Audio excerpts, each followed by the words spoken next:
Hello guys, hope you all are doing well. This is Navdashna, your immigration counselor from GetGIS and हम आज के video में discuss करेंगे first Australia PR के बारे में, सेकंड ऑस्ट्रेलिया पीआर के अंदर किस तरीके से पॉइंट्स डिस्ट्रीब्यूशन होता है. So watch this video till the end. Guys, let's first understand what is Australia PR visa.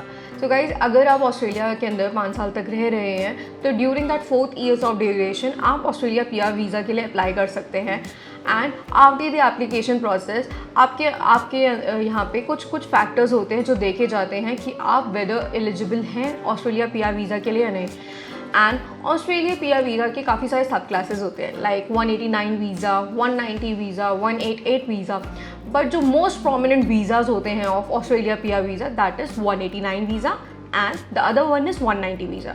And हम आज के वीडियो के अंदर सबसे पहले जानेंगे कि what is the major difference between 189 and 190 visa. And उसके बाद हम देखेंगे किस तरीके से पॉइंट्स डिस्ट्रीब्यूशन होता है इन वीज़ा के अंदर. सो गाइज, जब हम 189 वीज़ा के बारे में बात करते हैं, it is a skilled independent visa. And 190 visa के बारे में अगर हम बात करते हैं then it is skilled nomination visa.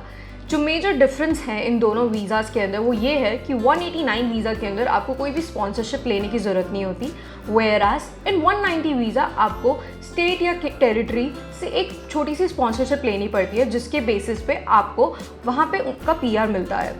It is similar like Canada के अंदर जब हम PNP वीज़ा के लिए हम अप्लाई करते हैं तो आपको प्रोविंस की तरफ से एक नॉमिनेशन मिलता है, तभी आपको वो PR मिलता है.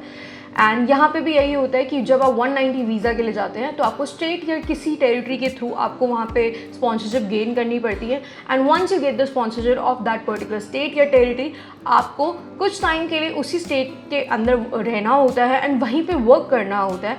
एंड आफ्टर दैट आप एक फ्री लाइक बीइंग हो जाते हैं एंड आप थ्रू आउट ऑस्ट्रेलिया में कहीं पे भी रह जाते हैं after completing that specific duration. So guys, this was 189 visa and 190 visa का मेजर डिफरेंस. अब हम देखते हैं कि किस तरीके से पॉइंट्स कैलकुलेट किए जाते हैं.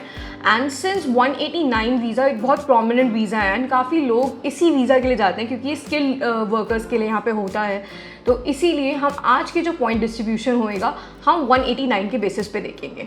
सो गाइज, जब हम पॉइंट डिस्ट्रीब्यूशन के बारे में बात करते हैं या हम ये देखते हैं कि किस तरीके से कैलकुलेशन की जाती है फॉर द PR, तो यहाँ पे ह्यूमन फैक्टर्स इन्वॉल्व होते हैं लाइक एज हो गया, आपकी लैंग्वेज प्रोफिशिएंसी हो गई या आपका एजुकेशन हो गया and many more factors. So let's count कि आपको कौन से फैक्टर में कितने कितने पॉइंट्स मिलते हैं. सो जब हम बात करते हैं एज की, तो एज के अंदर जो सबसे लाइक गेनिंग वाला जो ब्रैकेट होता है that is from 25 to 32 age. So अगर आप इस पर्टिकुलर ब्रैकेट के अंदर फॉल करते हैं then you will be getting the maximum points that is 30. And 30 points एक तरीके से बहुत ज़्यादा एक मेजर रोल प्ले कर देता है क्योंकि जो क्वालिफाइंग पॉइंट्स होते हैं या क्वालिफाइंग स्कोर होता है for Australia PR it is 65. तो guys, the next factor over here is language proficiency. Australia के अंदर through out the nation English बोली जाती है. सो यहाँ पे इंग्लिश के लिए आपको एक एग्ज़ाम देना होता है. You can either give IELTS और you can give PTE exam. And to score the maximum आपको CLB 8 स्कोर करना होता है if you are giving IELTS. And अगर आप CLB 8 स्कोर कर लेते हैं then you will be getting the maximum point which is 20. And guys, अगर आप इस चीज़ के ऊपर फोकस करते हैं कि आपको ये 20 पॉइंट्स गेन करने हैं तो 8 स्कोर करना इन IELTS exam is not at all that difficult क्योंकि इंग्लिश एक ऐसी लैंग्वेज है जो थ्रू आउट द नेशन आप वहाँ पे बोलेंगे तो आपको अपना कमांड इन इंग्लिश तो अच्छा करना ही है. एंड व्हेन आप 4 साल से ऑस्ट्रेलिया के अंदर रह ही रहे तो आपकी जो स्किल्स होती है ब्रशन अप अपने आप होती रहती है. So scoring in CLB 8 is not a very big task. So you can easily do that. आपको बस एक छोटी सी प्रैक्टिस करनी होती है एंड आफ्टर डूइंग दैट आप 20 पॉइंट्स स्कोर कर सकते हैं. एंड अगर आप अपनी एज और ये लैंग्वेज का अगर आप स्कोर को कैलकुलेट करें या सम अप करें which will be adding up to 50, तो यू कैन सी कि 65 तो वैसे ही क्वालिफाइंग था. अब इसमें से आपने 50 ऑलरेडी स्कोर कर दिया है because of your IELTS exam end of your age. तो आपने एक तरीके से मेजर जो जंप है वो फॉर द क्वालिफाइंग वो आपने क्रॉस कर दी है. सो मेक श्योर कि आप अच्छे से इसके लिए पढ़ाई करें एंड ये 20 स्कोर्स अपने हाथ में ले ही लें. तो the next factor over here is NAATI exam. NAATI एक बेसिकली रीजनल लैंग्वेज एग्जाम होता है जो इंटरप्रेटर्स वगैरह अकेले आप दे सकते हैं. तो यहाँ पे ये होता है कि अगर आपको कोई भी लोकल लैंग्वेज या कोई अपनी रीजनल लैंग्वेज जैसे फ्रेंच हो गया चाइनीज़ हो गया या उर्दू हो गया, हिंदी हो गया, अगर आपको ये लैंग्वेजेस आती हैं then you can give a small exam जो नाटी के अंडर फॉल होता है एंड उसके थ्रू आपको एक मिल सकता है certificate and once you get that particular certificate आपको फ्री के 5 पॉइंट्स मिलेंगे एंड ये 5 पॉइंट गाइज ये बहुत ज़्यादा इंपॉर्टेंट भी साबित हो सकता है एंड ये गेम चेंजर पॉइंट भी हो सकते हैं। So it is very easy to score these 5 points. So make sure कि आप ये 5 पॉइंट स्कोर करना अपने हाथ से नहीं गंवाते हैं। So the next factor year is professional year. तो प्रोफेशनल ईयर का सबसे ज़्यादा फ़ायदा उनको होता है जो बेसिकली टेक, फाइनेंस, सीए या किसी भी कॉमर्स साइट से वो लोग बिलोंग करते हैं। यहाँ पे ड्यूरिंग योर टेम्परेरी ईयर में आपको 1 ईयर एक जो आपने जॉब करी होती है अंडर दीज रिस्पेक्टिव फील्ड्स, तब आपको 5 पॉइंट्स मिलते हैं for the PR application. So अगर आप इन्हीं बैकग्राउंड से बिलोंग करते हैं तो don't forget to get these 5 points and to serve और do a particular job in to these fields because इस फील्ड की वजह से आपको 5 पॉइंट्स मिलेंगे।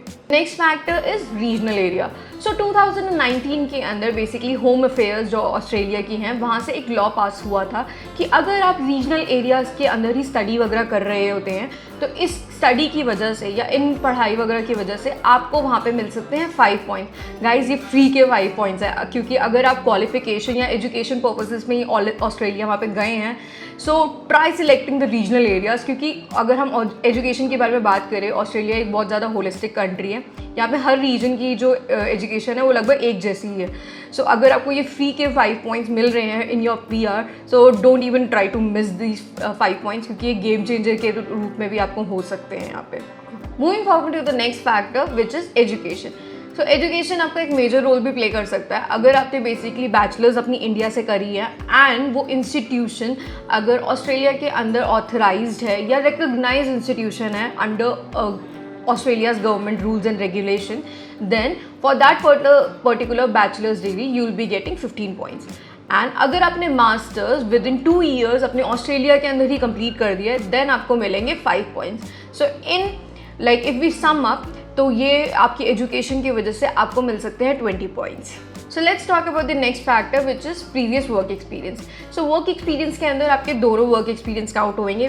फर्स्ट जो आपने इंडिया या अपने खुद की कंट्री में किया हो या किसी और कंट्री में किया हो एंड नेक्स्ट इज जो आपने with in like while living in Australia आपने कोई काम वगैरह किया हो उसका भी टाइम एंड उसका ड्यूरेशन भी कैलकुलेट किया जाता है। तो फॉर द वर्क एक्सपीरियंस अलग अलग ब्रैकेट्स होते हैं like less than 3 years, 3 to 4 years और more than 4 years and many more. So अगर आपने सपोजिंगली इंडिया के अंदर या अपनी खुद की होम लैंड के अंदर 3 years से लेस काम किया हो for that you will be getting 5 points and for Australia आपके जो टाइम ड्यूरेशन के अकॉर्डिंग हर बार पॉइंट्स कुछ ना कुछ अपडेट होते हैं। So for the regular checks आपको होम अफेयर की वेबसाइट पे देखना होता है एंड वहाँ पर रेगुलर अपडेट्स देखने होते हैं कि फॉर दैट पर्टिकुलर ड्यूरेशन जो आपने काम किया है उसके लिए आपको कितने पॉइंट्स मिलेंगे। सो मेक श्योर कि आप इस वेबसाइट के अंदर रेगुलर विजिट कर रहे हैं for the updated numbers. Now comes a unique factor which is Australia के अंदर अगर आप सिंगल हैं एंड सिंगल होते हुए ही PR के लिए अप्लाई कर रहे हैं for that you will be getting 10 points. पर ऐसा नहीं है कि अगर आप मैरिड के होते हुए आप अप्लाई कर रहे हैं तो आपको कोई नुकसान होगा because if you are married तो मैरिड के अंदर ये देखा जाता है कि क्या आपके स्पाउस को इंग्लिश आती है या नहीं आती है and for that your spouse needs to give the IELTS exam या PTE एग्जाम एंड अगर उसने वो वाला एग्जाम क्वालिफाई कर दिया है with good gracing numbers then you will be getting 5 points for that.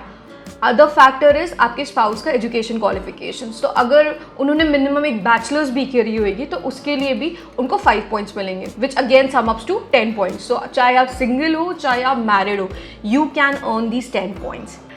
So guys this was Australia PR। अगर आपको अभी भी कोई डाउट्स है regarding Australia PR then feel free to contact us and if you liked our content then don't forget to like, share and subscribe to us. Bye.